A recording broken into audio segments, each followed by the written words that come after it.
Silver is sitting at $88 right now on the international spot market.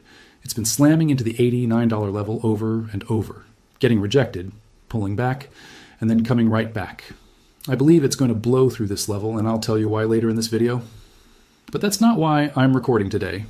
Shanghai came back from Chinese New Year holidays and opened silver above $100. I covered that data in my last video. Today, I'm showing you something much bigger. The reason why. And the answer is not a market story, it's a war story. A financial war between the two largest economies on the planet, with silver as the weapon. What I'm about to show you is going to change the way you look at this metal forever. Let me start with the accusation that made me pause everything I was doing. China's state media is now accusing the United States of planning to invade Mexico. Not for drugs, not for immigration, for silver. Specifically, China is claiming that Trump's administration has plans to overthrow the Sheinbaum government in Mexico and seize control of $600 billion worth of silver deposits. $600 billion. That's not a trade dispute. That's not a tariff negotiation.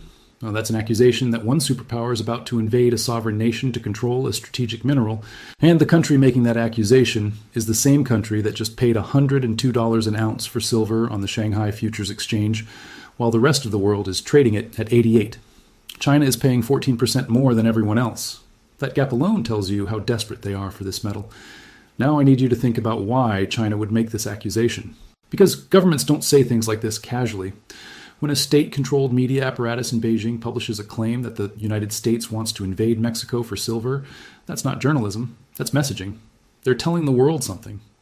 And what they're telling the world is that the CCP is terrified of losing access to Mexican silver, because Mexico produces 202 million ounces of silver a year, more than any other country on Earth by a massive margin. That's 25% of global supply from a single country, and China needs that silver desperately. Welcome to the hidden economy. If you're new to the channel, hit subscribe right now. Yesterday I told you silver would hit 100, and it did. Today, I'm about to show you the geopolitical war behind that number. If you're already subscribed, smash the hype button underneath this video. This is the biggest story I've ever covered. Help me get this in front of everyone. Let me show you the production numbers because they explain everything about who has power in this story and who doesn't. Mexico produces 202.2 million ounces of silver per year, number one in the world by a landslide. China is second at 109.3 million ounces. Peru is third at 107.1. After that, it drops off fast.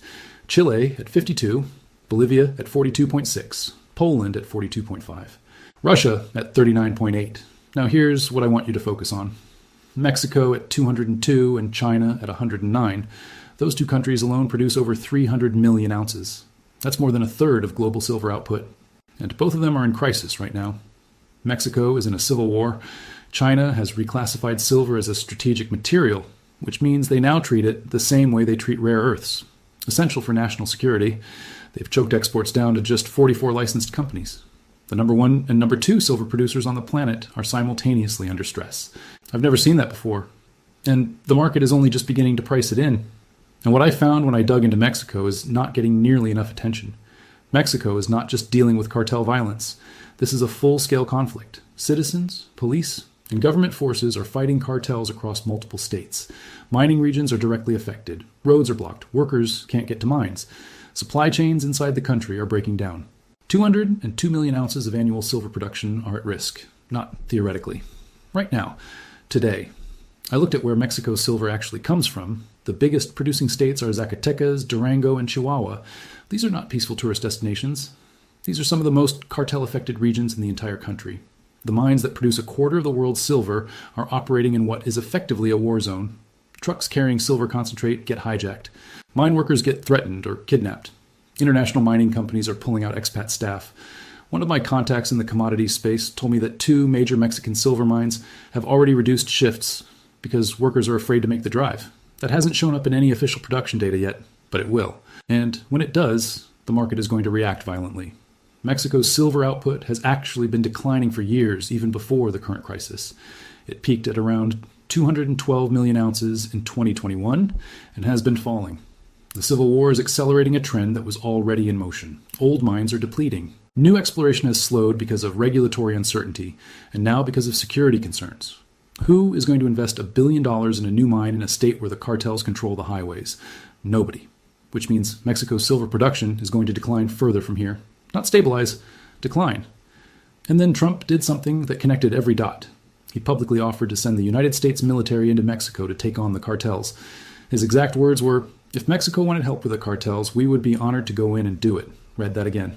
The President of the United States is offering to put American troops on the ground in the country that produces a quarter of the world's silver.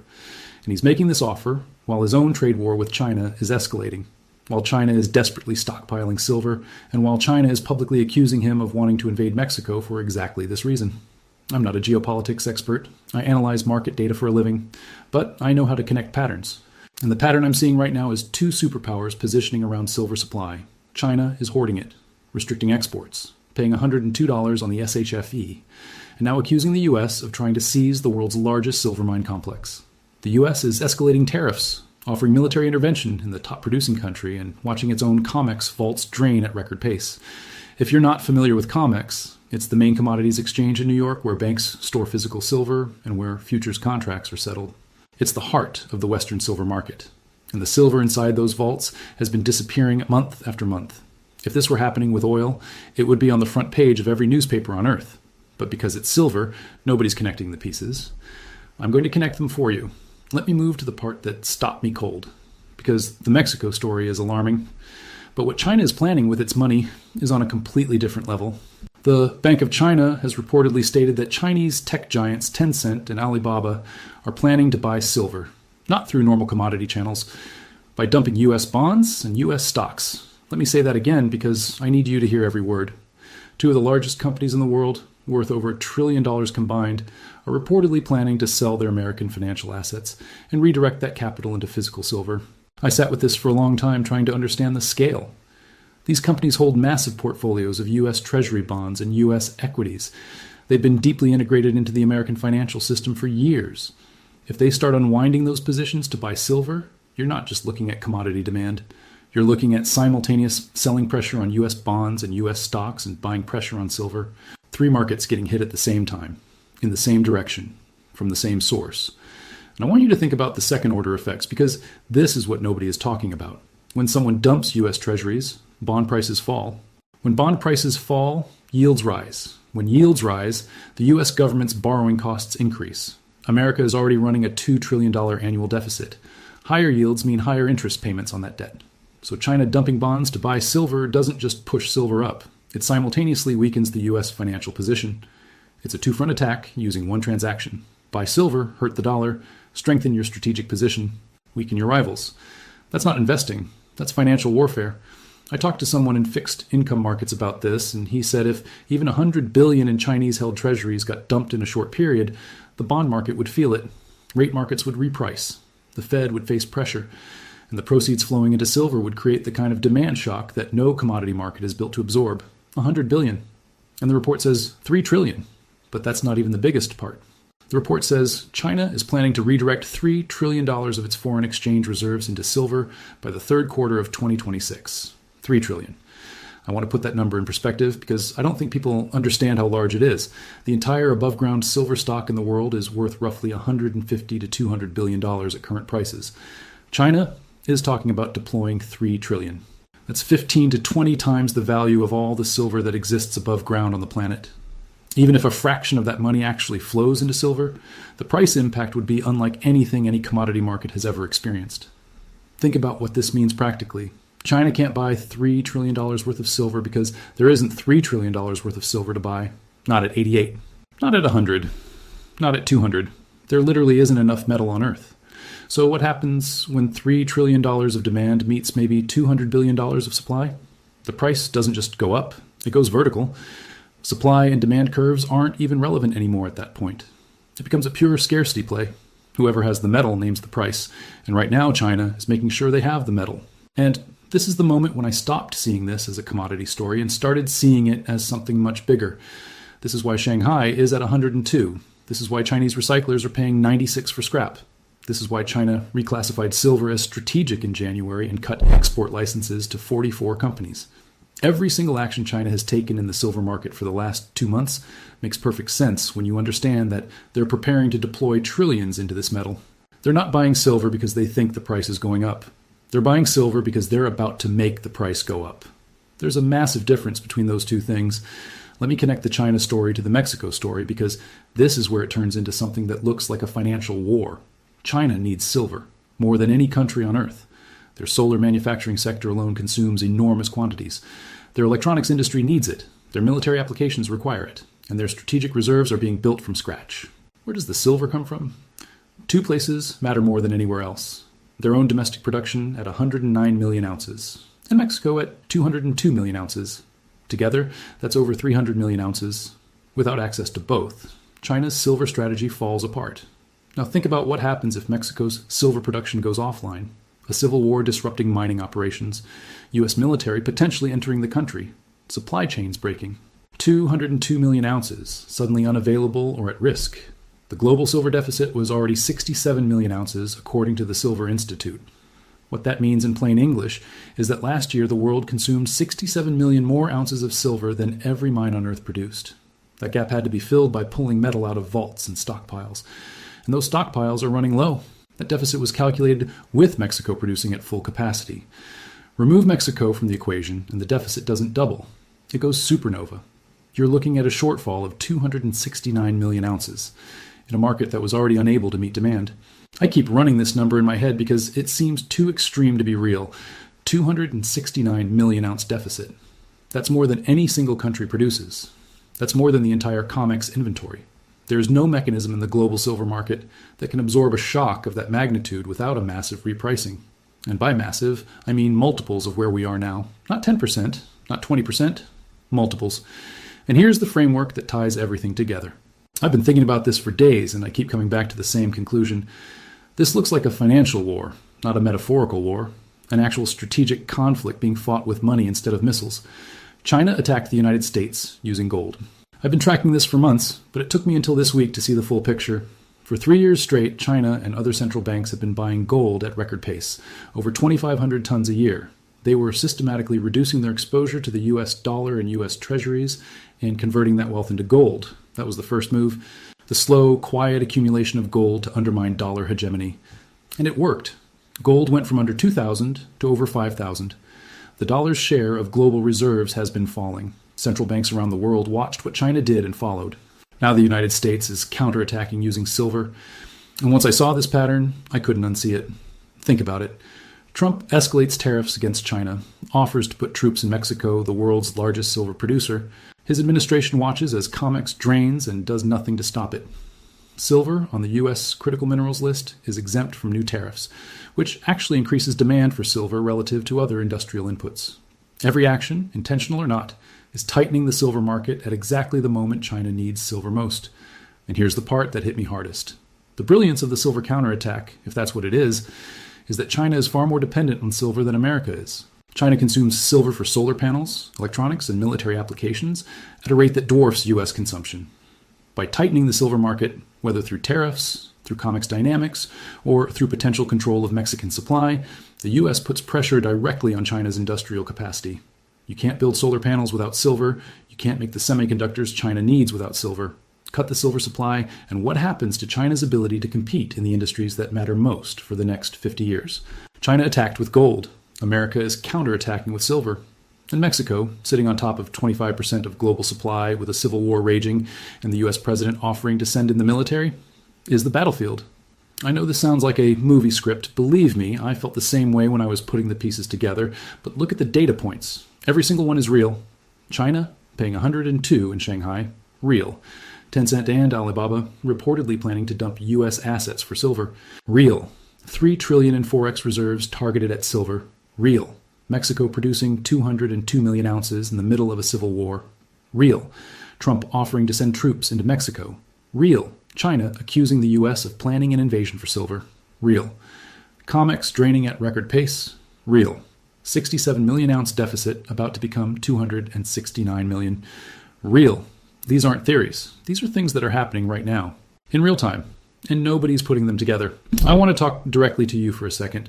If you hold silver, what you own has become something completely different than it was 6 months ago. This is not a speculative trade anymore. You're holding a strategic asset that 2 nuclear superpowers are fighting over. That changes the calculus completely, because strategic assets don't trade on CPI data and Fed speeches. They trade on fear, on scarcity. on the willingness of governments to pay any price to secure supply. And right now, both China and America are demonstrating that willingness in real time.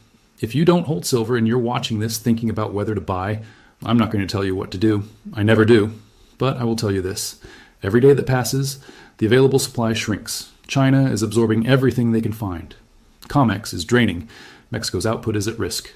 The window to buy silver at current prices doesn't stay open forever.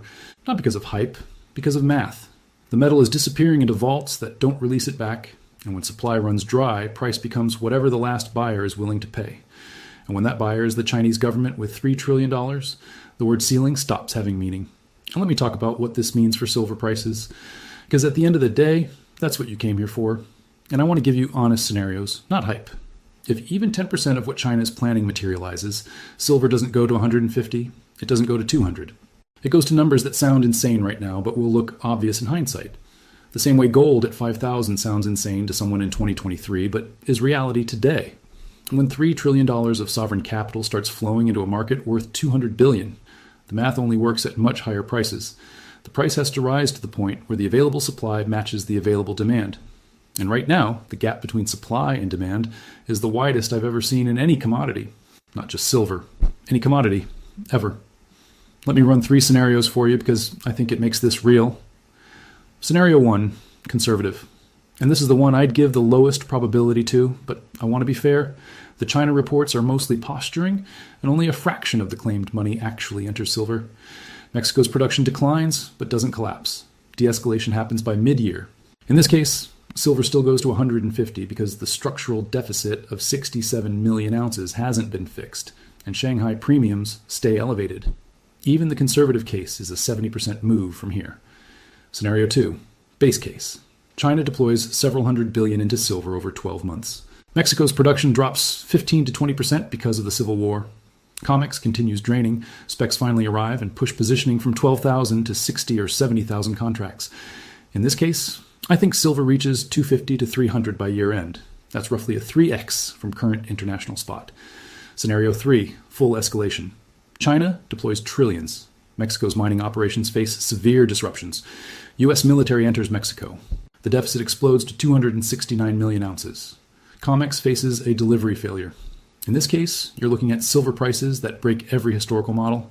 400, 500, maybe higher. I know how that sounds. I thought the same thing when I first ran the numbers, but the math doesn't lie. When you remove a quarter of global supply from a market that was already in deficit and simultaneously add trillions of dollars of new demand, there is no price high enough to balance the equation in the near term. I keep coming back to the Silver Institute deficit number, 67 million ounces. That was the number everyone was using to justify silver's rally from 30 all the way to its highs, 67 million. Now imagine the market realizes the real deficit isn't 67 but 269 because Mexico's production is at risk. That's not a revision. That's a completely different market. The entire pricing model changes. Every analyst who had a target of 90 or 100 has to tear up their spreadsheet and start over because the supply they were modeling doesn't exist anymore. I want to be careful here because I know how this sounds. I know some of you are thinking this is too big to be real, that governments don't wage financial wars over silver, that $3 trillion can't actually flow into a market this small. And you might be right about the scale. Maybe it's not 3 trillion. Maybe it's 300 billion. Maybe it's 30 billion. It doesn't matter. Even $30 billion of new demand flowing into the silver market would be the largest single demand shock in the metal's history. The exact number matters less than the direction. And the direction is unmistakable. China is coming for silver with everything they have. All right, let me give you the risks because I owe you that. And in a story this big, the risks matter more than usual. The biggest risk is that the China reports are exaggerated or fabricated. State media makes claims for strategic purposes all the time. Maybe the 3 trillion number is a negotiating tactic. Maybe Tencent and Alibaba aren't actually dumping US assets. Maybe it's all posturing designed to move markets in China's favor. I accept that possibility. I've thought about it a lot. But even as posturing, the fact that China's state apparatus is publicly discussing silver as a strategic weapon tells you where their thinking is. You don't posture about something you don't care about. And the Shanghai price at 102 isn't posturing. That's real money from real buyers paying real premiums. Something is happening inside China. Whether it's 3 trillion or 300 billion, the physical market is confirming that the buying is real. The other risk is de-escalation. And I've thought about this one hard. If Trump backs off Mexico, If China reaches a trade deal, if the cartels are contained, if there's a diplomatic resolution that reduces tension on both sides, any of these reduces the geopolitical premium in silver. And silver does carry a significant geopolitical premium right now. If that unwound quickly, you could see a 10 to 20% pullback. But look at the trajectory. Is anything de-escalating? Tariffs are going up, not down. China is hoarding, not releasing. Mexico is getting worse, not better. Trump is escalating rhetoric, not softening. The EU just froze their trade deal with the US. The trajectory is escalation on every single front, and silver is the asset that benefits most from escalation. I'm not dismissing the risk. I'm telling you the probability of de-escalation right now looks low based on what every single actor in this story is doing. And by the way, I promised you at the start of this video I'd tell you why I think silver blows through 92. Now, 92 is a technical resistance level on a chart. Charts don't know about $3 trillion in Chinese Forex reserves. Charts don't know about 202 million ounces of Mexican production at risk.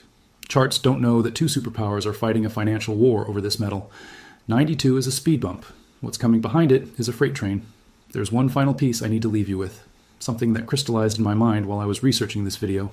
Every financial war in history is centered on a strategic resource. I've studied enough of them to see the pattern. Oil in the Middle East, natural gas in Europe, rare earths in Asia. The common thread is always the same. When a resource becomes essential to both sides of a geopolitical conflict, its price stops being determined by supply and demand. It starts being determined by national security. And when national security sets the price, there is no ceiling. Because governments don't care about overpaying. They care about not running out. Silver has become that resource. China needs it for solar dominance. America needs it for defense and technology. Both sides are positioning. Both sides are hoarding. Both sides are looking at Mexico, the swing producer, the Saudi Arabia of silver, and calculating what happens if that supply disappears. Yesterday, silver hit $100. I told you the data. Today, I showed you the war behind the data. China using gold to weaken the dollar. America tightening silver to squeeze China. Mexico caught in the middle with a civil war, and two superpowers circling overhead. $3 trillion in Chinese reserves looking for a new home. 202 million ounces of Mexican production at risk. And a global deficit about to explode from 67 million to 269 million ounces. I've been covering silver for months now, and I've never made a video that scared me as much as this one.